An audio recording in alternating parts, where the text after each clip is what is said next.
Hello hello નમસ્કાર welcome welcome welcome દરેક વિદ્યાર્થી મિત્રોનું વિદ્યાકુલ ગુજરાતી કોમર્સ પર હાર્દિક હાર્દિક સ્વાગત છે. સાથે સાથે દાદાની ઇંગ્લિશની દુનિયામાં પણ દરેક વિદ્યાર્થી મિત્રોનું સ્વાગત છે. દીકરાઓ, વન શોટની સિરીઝ આપણી લગાતાર ધડાધડ ચાલી રહી છે. એ સમય દરમિયાન આપણે ઓલરેડી સેક્શન સી છે એની અંદર મોસ્ટ આઈએમપી ક્વેશ્ચન છે તમારે સામે મૂક્યા હતા. આજે આપણે વાત કરવાની છે ભાઈ સેક્શન ડીની અંદર આવતા મોસ્ટ આઈએમપી ક્વેશ્ચન્સ. તો આપણે બધા જાણીએ છીએ સેક્શન ડી એટલે આપણો કયો ટોપિક આવશે, તો એની અંદર જેટલા પણ ક્વેશ્ચન્સ આવવાના છે એ આપણા માટે કયા હશે ભાઈ, તો તમે બધા જાણો છો કે આવડું આ કંઈક થશે. તો 3 સેકન્ડ ખમી જાવ એટલે આપણે આવી જાય, પછી આપણે કરશું હમણાં જ આપણે એની રાહ જોવાની છે. જો આવી ગયો ને તો આખું સેક્શન ડી એટલે આપણા માટે ગ્રામર છે. સેક્શન ડીની અંદર બધા જ ટોપિક ગ્રામરના આવે છે. તો હવે તમને એવું થશે, ઓ માય ગોડ સર આપણને ગ્રામરના આઈએમપી આપશે. ભાઈ લલ્લુઓ પપ્પુઓ, ગ્રામરનું આઈએમપી ન હોય, બરાબર. હું તમને 4 પેરેગ્રાફ આપું, લે દીકરા તું એક્ટિવ પેસિવના 4 પેરેગ્રાફ કરી લે, આ જ આવશે તારું ભલું થઈ જશે, કરી નાખજે, તો નહીં થાય. ડાયરેક્ટ ઇનડાયરેક્ટના 2 પેરેગ્રાફ છે, હું કરાવું છું, તમે એ કરો અને પછી એ જ એક્ઝામની અંદર પૂછાશે. તો એવું કાંઈ નહીં પૂછાય. અત્યારે તમને એવું હોય કે હું ગ્રામરનું આઈએમપી તમને આપું અને તમને એ જ પૂછાશે. જો એ જોઈને તમે વિડીયો જોતા હોય તો તમે ટાટા બાય બાય આવજો. પણ કેવા પ્રકારના પ્રશ્નો હોય એને સોલ્વ કરવા માટેનો એક એક્ઝામ્પલ તમારી સામે સોલ્વ કરવા માટે જેટલા ગ્રામરના ટોપિક છે એ અને એના એક એક્ઝામ્પલ. આ ન હોય પણ આવા જ હોય, બરાબર. એવા પેરેગ્રાફ જે કંઈ આવે છે, જે આવે છે એ બધું આપણે અહીંયા સોલ્વ કરવાના છે. તો સ્ટાર્ટ કરી, ના પૈસા લગતા હૈ ના ખર્ચા લગતા હૈ, ના પૈસા લગતા હૈ ના ખર્ચા લગતા હૈ, જય શ્રી રામ બોલો, દિલ को बड़ा अच्छा लगता है. કરીએ લેક્ચર શરૂ. પહેલાં તો આપણે આમાં કયા કયા ટોપિક આવે સેક્શન ડીની અંદર. ડી સેક્શન ડીની અંદર કયા કયા ક્વેશ્ચન્સ આવે એની આપણે થોડીકની લાટ બધી આપણે વાત કરી લઈએ. વ્હાઇટ પેન જ રાખીએ એટલે દેખાય. તો સેક્શન ડીની અંદર પહેલો ક્વેશ્ચન આવે છે do as directed. Do as directed જેની અંદર 2 પેરેગ્રાફ પૂછાય. એક પેરેગ્રાફ ટેન્સ ચેન્જ કરવાનો આવે, એક પેરેગ્રાફ એક્ટિવનો આપણને ગુઈડો હોય આપણે એને પેસિવમાં ફેરવવાનો. રેવડી. પછી વાત કરી બીજો ક્વેશ્ચન, તો એની પછી તરત જ ડાયરેક્ટ ઇનડાયરેક્ટનો પેરેગ્રાફ આવે. ડાયરેક્ટનો પેરેગ્રાફ આપ્યો હોય તમારે એને ઇનડાયરેક્ટમાં કન્વર્ટ કરવાનું, જેને તમે રિપોર્ટેડ સ્પીચ અથવા તો નેરેશન પણ કહી શકો છો. એની પછી તરત જ તમને ફંક્શન્સ આપેલા હશે. ફંક્શન્સ એ કયા, કમ્પ્લીટ ધ સેન્ટેન્સની વાત કરી છે. પછી આગળ વધીએ. એની પછી તરત જ તમને આપ્યું હશે combined the sentence. Combined the sentence એટલે 3-4 સેન્ટેન્સ આપ્યા છે ને તમારે કમ્બાઇન્ડ એટલે જોડવાના. કેનાથી જોડાય ભાઈ? ગ્રામરનો સરસ મજાનો ટોપિક જેને આપણે કંજક્શન કહીએ.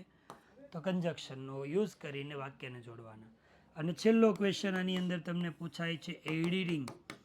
એડિટિંગ કરવાનું છે. બ્રેકેટની અંદર તમને આન્સર આપેલા હશે, એમાંથી કોઈ પણ એક આન્સર તમારે સિલેક્ટ કરવાનો છે આખા પેરેગ્રાફની અંદર. પેલી બ્લેન્ક્સ છે એ તમારે પૂરી કરવાની. આ ટોટલ એટલા તમને પૂછાશે, બરાબર. આ 4 માર્ક્સમાં પૂછાશે, ये 3 मार्क्स में आएगा, ये 3 मार्क में आएगा, ये 3 में आएगा, ये 3 में आएगा. તો 4 × 15 और 16, એટલે કે 16 માર્કનો આખો સેક્શન ડી છે એ તમારે પૂછાય છે, બરાબર. આખો સેક્શન 16 માર્કનો તમને પૂછાય છે. એની આપણે ડિસ્કશન કરવાની. એક સવાલ જોતા જઈએ અને કરતા જઈએ. લેક્ચર શરૂ છે, હમણાં ફોન કરું તમને થોડી વાર પછી. તો ચાલો, એમાં સૌથી પહેલાં do as directed. Do as અને ડાયરેક્ટેડ કયું પેન દેખાશે? પીળી દેખાય છે. તો આ પ્રશ્ન છે ડુ એઝ ડાયરેક્ટેડ. હવે એમાં તો 2 આવે, ટેન્સ આવે ને એક્ટિવ પેસિવ આવે. ટેન્સ હોય કે એક્ટિવ પેસિવ એ આપણે નક્કી કરી લઈએ. હવે મેં કીધું some children are playing volleyball, અને એ આન્સર તમને જે ગુઈડો છે એ जरिक જુઓ तो सम चिल्ड्रन विल प्ले, तो यहाँ पे हमें ये कहा है અહીંયા એવું કીધું છે આર પ્લેઇંગ, એટલે આ વાક્ય ચાલુ વર્તમાન કાળનું છે. ચાલુ વર્તમાન કાળનું છે. કેનું છે? ચાલુ વર્તમાન કાળ. અને અહીંયા તમને આપ્યું છે વિલ પ્લે. વિલ અને ક્રિયાપદનું મૂળ રૂપ હંમેશા બકાવ ભવિષ્યકાળમાં હોય. તો થોડીક એટલી બુદ્ધિ વાપરો ને. અહીંયા એમિઝાર હતું કે નહીં, એની જગ્યાએ એણે વિલ કર્યું છે. અને ક્રિયાપદનું આઈએનજી વાળું રૂપ હતું ને, એમાંથી આઈએનજી કાઢીને ક્રિયાપદનું મૂળ રૂપ લખ્યું છે. તો ઇન શોર્ટ આપણને એવું કીધું કે જે કાંઈ ક્રિયાપદ આપ્યું હોય એની આગળ તમારે વિલ લખવાનું, અને જે ક્રિયાપદ આપ્યું હોય એનું વિલ કરો એટલે કે V1 કરો. ઇન શોર્ટ જે ક્રિયાપદ હોય એમાં વિલ પ્લસ V1 લખવાથી આખું જે કાંઈ પેરેગ્રાફ આપ્યો હોય ફ્યુચર ટેન્સમાં બદલી જાય. તો દોડો કરી આપણે. Some children will play volleyball. પૂરું. Some age persons are talking. Same to same થયું. જો આર છે એનું વિલ કર્યું કે નહીં, તો હું કરું. હાલ ભાઈ આર તારું અમે કરશું વિલ. અહીંયા હું કર્યું, આઈએનજી કાઢ્યું છે તો ભાઈ ઈઝ કરો ને ભાઈ, હું કામ અઘરું કરો છો? આઈએનજી કાઢ્યું તો થઈ જશે ટોક. આગળ પાછા વધી.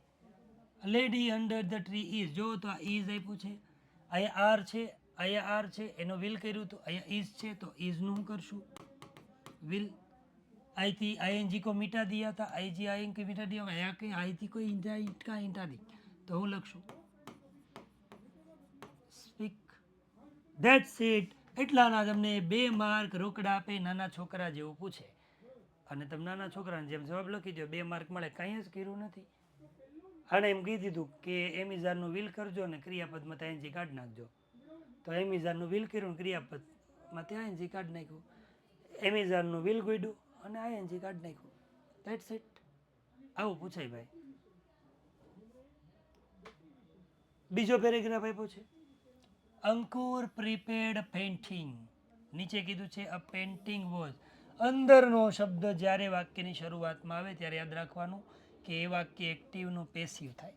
અને કોઈ પણ વાક્યનું એક્ટિવનું પેસિવ કરવું હોય તો દાદાએ 5 નિયમ આપ્યા છે, જે આખા સમગ્ર ગુજરાતમાં તમને ક્યાંય નહીં જોવા મળે. પહેલો નિયમ એવું કીધું કર્મ શોધીને વાક્યની શરૂઆતમાં. બીજો નિયમ કીધું ટુ બીનું રૂપ મૂકવાનું. ત્રીજો નિયમ કીધો ક્રિયાપદનું V3 મૂકવાનું. ચોથો નિયમ કીધો બાય પ્લસ કર્તાની કર્મ વિભક્તિ મૂકવાની. અને પાંચમો નિયમ કીધું છે વધારાના શબ્દ ક્યાં મૂકી દેવાના, અંતમાં લખી દો. કોઈ પણ વાક્ય રચના મોઢે કરવાની જરૂર નથી. કોઈ પણ વાક્ય રચના નહીં, સીધો તમને આનો આન્સર મળી જશે. જેમ કે આ પેલું વાક્ય કરું કે અંકુર પ્રિપેર્ડ અ પેઇન્ટિંગ.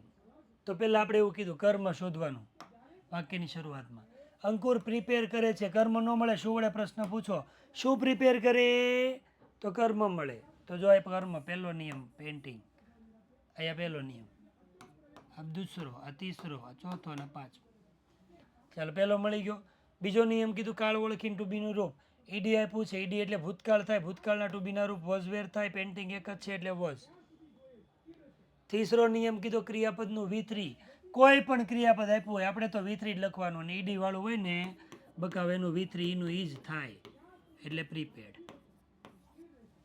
ચોથો નિયમ કીધું બાય પ્લસ કરતા. કરતા કોણ છે? અંકુર. નામ હોય તો નેમ બાય નેમ. કર્મ વિભક્તિ શું આવે? I by me, we by us, you by you, he by him, she by her, it by it, they by them અને નેમ બાય નેમ. અહીંયા નેમ આપણને ગોડ્યું છે તો નેમ બાય નેમ. અંકુર છે તો લખશું બાય અંકુર, એટલે ચોથો નિયમ થઈ ગયો. પાંચમો નિયમ વધારાનો શબ્દ હોય તો લખો, કાંઈ નથી, પૂરું થઈ ગયું છે તો કાંઈ નથી લખવું. હાલો, આ થઈ ગયું પેલું વાક્ય પેસિવ. એ ઓલરેડી તમને કરીને એક્ઝામમાં આપ્યું છે. હવે પછીના વાક્ય કરી. હવે હું નિયમ બોલું તમને આવડવું જોઈએ. જો હી ટુક 3 days ટુ પ્રિપેર ઇટ, કે 3 દિવસ લે છે પ્રિપેર કરવા માટે. ક્રિયાપદ છે લે છે. શું લીધું ભાઈ? 3 day. તો કર્મ શું થયું? 3 days. તો કર્મ શોધીને વાક્યની શરૂઆતમાં લખી તો હું લખું, પહેલો અક્ષર કેપિટલ થાય, નવો અક્ષર હોય તો નવા વાક્યમાં 3 days. કાળ ઓળખીને ટુ બીનું રૂપ. ભાઈ ટુ કઈ ક્રિયાપદનું ભૂતકાળનું રૂપ છે, યાદ રાખજો. આખો પેરેગ્રાફ એક જ કાળનો હોય. અહીંયા તમને ઓલરેડી વોઝ વેર ગુડ્યું છે તો આમાં બીજું કંઈ ન હોય. પણ યાદ રાખો 3 days એક કરતાં વધારે છે. એક હોય તો વોઝ આવે, એક કરતાં વધારે હોય તો વેર આવે. તો બીજો નિયમ પહેલો નિયમ. ત્રીજો નિયમ ક્રિયાપદનું V3, ટૂંકનું V3 થાય ટેકન. ચોથું બાય પ્લસ કરતા છે હી તો આવશે બાય હિમ. પાંચમો નિયમ વધારાનો શબ્દ ટુ પ્રિપેર્ડ બસ લખી નાખો ટુ પ્રિપેર્ડ થઈ ગયું. 5 નિયમ પૂરા થઈ ગયા. હવે પછીનું ત્રીજું વાક્ય છે એને આપણે આગળ વધારતા જઈએ. હવે એ વાક્યની અંદર આપણે જોતા જઈએ. It one the first prize, એને પહેલો પ્રાઇઝ ફર્સ્ટ પ્રાઇઝ જીત્યું. વન એટલે જીત્યું. શું જીત્યું? First prize. તો પહેલાં હું લખું ધ ફર્સ્ટ પ્રાઇઝ. ચાલો પહેલો નિયમ ભૂતકાળ ટુ બીનું રૂપ ઇનું ઇઝ વોઝ વેર, પ્રાઇઝ એક છે એટલે વોઝ. ત્રીજો ક્રિયાપદનું V3, વન છે એનું V3 વન જ થશે. આ એક વાક્ય ભૂલાઈ ગયું, છેલ્લે કરી નાખી.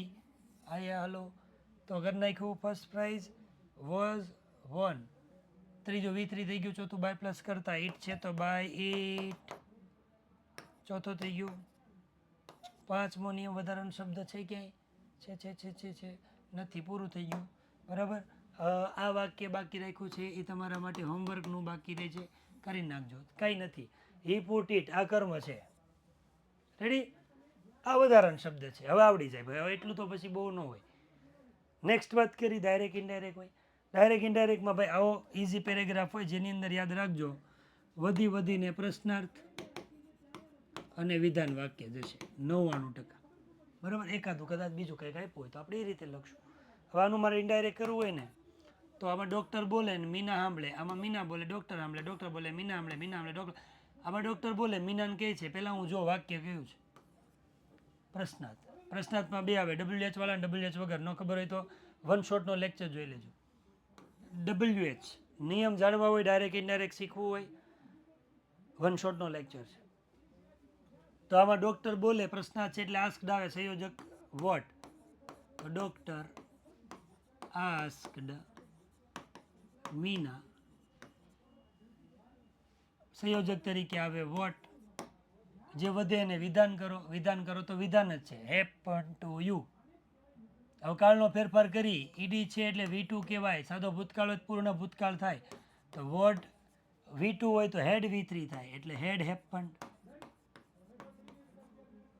2 નું 2. યુ એટલે બીજો પુરુષ એટલે સાંભળનાર પ્રમાણે ફેરફાર. સાંભળનાર એટલે મીના. શી કહેવાય પણ યુ કર્મ વિભક્તિ છે તો શીની કર્મ વિભક્તિ આવશે. મીનાએ જવાબ આપે. ઉપર પ્રશ્ન પૂછ્યો હોય નીચે જવાબ આપતા હોય તો સેટ કે સેટ ટુનું ટોલ્ડની જગ્યાએ આન્સર્ડ કે રિપ્લાઇડ લખાય. મીના જવાબ આપે તો લખી મીના આન્સર્ડ. રિપ્લાઇડ પણ લખી શકો છો. કોને કહે છે? ડૉક્ટરને. ડૉક્ટરમાં હિમય હોય, છોકરો હોય ને છોકરી હોય. વિધાન વાક્ય છે એટલે સંયોજક ધેટ આવશે જ. આ એટલે પ્રથમ પુરુષ એટલે મીના. મીના એટલે શિવ મીના. એમિઝાર હોય કાળનો ફેરફાર થાય she was suffering from cold. That's it. પૂરું. હવે જો બે વાક્ય મેં જે કર્યા નીચ તમારે કરવાના. આ ઇઝ વાક્ય છે. કયું? પ્રશ્નાર્થ છે. તમારે જ કરવાનું નથી કરાવતો. પ્રશ્નાર્થ છે પણ યાદ રાખવાનું સેટ કે સેટ ટુનો આસ્કડ. સંયોજક તરીકે તમારે આવશે સિન્સ વેન. હવે તમને આવડી જશે. સિન્સ વેન વિધાન કરશો ત્યારે આ હેવ અંદર જતું રહેશે. નિયમ તમારે લગાડવાનો. આ તો વિધાન જ છે. Meena told him Har that. આ એટલે પ્રથમ પુરુષ બોલનાર એટલે મીના એટલે શી. હેવેઝનું શું થાય? હેડ થાય. બસ તમે તો આ રીતે જોજો. યસ્ટરડેનું ધ પ્રીવિયસ ડે. રેવડી છે? ઓકે. પછીનો આપણે સવાલ જોઈ લઈએ. કંજક્શન. કંજક્શન તમને આપ્યું હોય કંજક્શન વડે જોડવાનું છે જેને કમ્બાઇન્ડ ધ સેન્ટેન્સ તરીકે ઓળખે. કમ્બાઇન્ડ ધ સેન્ટેન્સમાં એવું કીધું કે Shahjahan was the emperor of India. Emperor એટલે બીજું કાંઈ નહીં, મુગલ થાય, રાજા થાય, જે કોઈ. તો શાહજહાં છે ને એ ઇન્ડિયાનો એક મુગલ શહેનશાહ હતો. હી બિલ્ટ ધ તાજમહેલ. એણે તાજમહેલ બનાવ્યું. તો કોણે? હીએ. હીએ એટલે કોણે? શાહજહાં. અહીંયા શાહજહાંની વાત કરી, અહીંયા શાહજહાંની વાત કરી. તો આપણે સંયોજક તરીકે આપણે એવું કહી શકીએ કે Shahjahan was the emperor of India who built the Taj Mahal.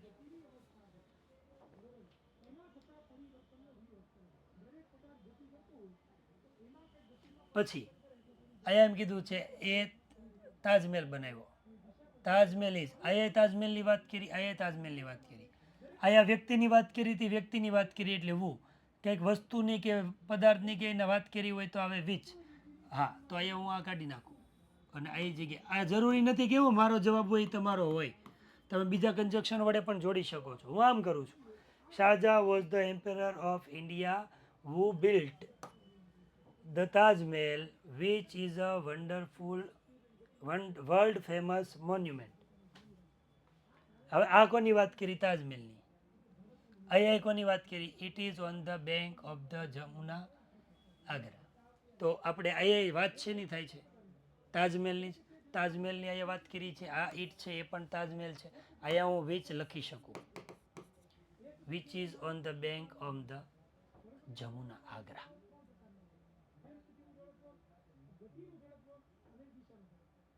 ઘણી વાર એવું લખી શકો. જોજો, Shahjahan was the emperor of India who built the Taj Mahal. તાજમહેલથી સીધું અહીં લખી નાખો તો હાલે. On the bank of the Jamuna in Agra. Combined the સેન્ટેન્સમાં જરૂરી નથી કે કોઈ પણ જગ્યાએ હું કન્જક્શન જે જોડું, તમે કન્જક્શન વડે જોડાવવું જરૂરી છે. તમે કોઈ પણ કન્જક્શનનો ઉપયોગ કરો, સેન્ટેન્સ બે એકબીજા સાથે થાય. અહીંયા તમે ત્રીજું વાક્ય સૌથી પહેલાં લઈ શકો, બીજું આમ લઈ શકો, આડાવડા ગમે એમ લખી શકો.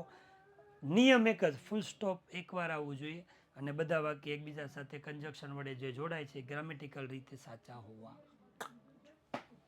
અને લાસ્ટ ક્વેશ્ચન ફંક્શનના નથી, કેમ કે ફંક્શન આખો આપણે વન શોટમાં લીધો. આ પેરેગ્રાફ તમારે જાતે કરો, સ્ક્રીનશોટ લઈ લો. આ આનો જ છે, કયો છે? કમ્બાઇન્ડ ધ સેન્ટેન્સ, પ્રેક્ટિસ કરવા માટે. અને છેલ્લો પ્રશ્ન આવે છે ભાઈ એડિટિંગ. એડિટિંગમાં I agree dash my friend. આપણે ઘણી વાર બોલતા હોય ફિલ્મોને એમાં જોઈએ, yes yes absolutely I agree with you, I agree with my friend. તો answer is with. I agree with my friend dash says, કે હું મારા ફ્રેન્ડ છે ને એની સાથે એગ્રી છું કે જે કહે છે. હવે કે જે કેવું હોય, ફ્રેન્ડ એટલે વ્યક્તિ છે, વ્યક્તિ માટે કે જે કેવું હોય તો આવે વુ, અને વસ્તુ માટે કે જે કેવું હોય તો આવે વિચ. આનો મતલબ કે જેને કે જેનું જેના જેની એવું આવે એટલે આનું આવે તો આવ્યું વુ સેઝ, કે જે મને કહે છે. who says મને કહે છે કે જે મને કહે છે કે that કે the Jews are important, that's it. વાત પૂરી પૂરી પૂરી પૂરી પૂરી પૂરી પૂરી. તો બસ દીકરા પ્રેક્ટિસ કરવાની છે, તમારે પ્રેક્ટિસ કરવાની છે આવા પેરેગ્રાફની. એ કોઈ આઈએમપી હોતું નથી, પણ રૂલ્સ તમારી સામે મૂકી શકાય. અને તમને એમ થાય કે બીજા સબ્જેક્ટના સેક્શન બધાના આઈએમપી આવે છે તો આમાં શું, આમાં ન હોય ભાઈ. ગ્રામરનું કોઈ જ આઈએમપી હોતું નથી. હું રૂલ્સ બોલ્યો છું, જે બોલ્યો છું એને તમારે ધ્યાનમાં રાખવાના છે અને પ્રેક્ટિસ કરવાની છે. સેક્શન ઈના આઈએમપી હોય એ તમારા સાથે એટલે કે તમારા માટે લઈને વિદ્યાગુરુ ગુજરાતી કોમર્સ પર આપણે લઈને આવીશું. બ્લુ પ્રિન્ટ પેપર કેવું હશે નમૂનાનું એ પણ તમારા સુધી પહોંચી જશે. પેપર અંગ્રેજીનું કેવી રીતે લખવું એ પણ તમને વિડીયોના માધ્યમથી મળી જશે. આ બધી જ વસ્તુ જે જગ્યાએ મળે છે એવું એકમાત્ર નામ એટલે વિદ્યાકુલ ગુજરાતી કોમર્સ ચેનલ. તો આ ચેનલ ઉપર બધું આવી જશે. આ ચેનલ સાથે જોડાયેલ રહેજો. સબસ્ક્રાઈબ ન કરી હોય તો સબસ્ક્રાઈબ કરી લેજો. અને જો વિડીયો મજા આવ્યો હોય તો લાઈક પણ કરી દેજો. અને આ લેક્ચરમાં મજા આવી હોય તો કોમેન્ટમાં દાદા કા વાદા લખી શકો છો. ફરી મળીએ છીએ નવા લેક્ચરમાં, નવા ટોપિક સાથે, નવા ઉત્સાહ સાથે. ત્યાં સુધી રજા લઈએ. ટાટા બાય, જય શ્રી કૃષ્ણ, રાધે રાધે, હર હર મહાદેવ.